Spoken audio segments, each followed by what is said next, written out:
पत्ते हिलते हैं ना, तो पत्ता होता है हल्का। बोलो हल्का। और ये देखो ये पत्थर है, क्या है?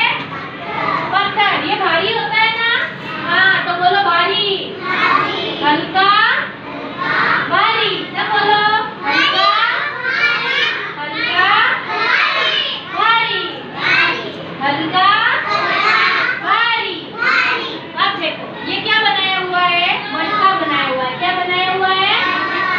मटका बनाया हुआ है। क्या है ये? तो ये सीधा बना है ना, ये सीधा है ना, तो बोलो सीधा। सीधा। और ये मटका है उल्टा।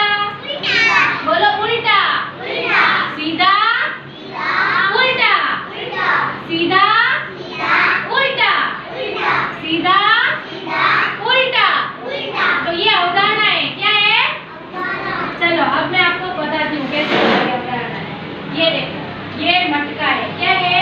बड़ा है ना छोटा। अब ये सीधा है। कैसा है ये? सीधा। बोलो सीधा। सीधा। अब इसको ऐसे कर देंगे तो क्या हो जाएगा? उल्टा। सीधा उल्टा। सीधा उल्टा। चलो एक और बताइए। ये बॉटल छोटी है ना, चलो और ये कैसी है देखो, तो बोलो छोटा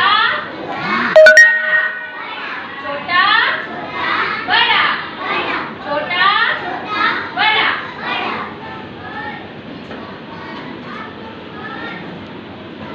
देखो हल्का भारी बता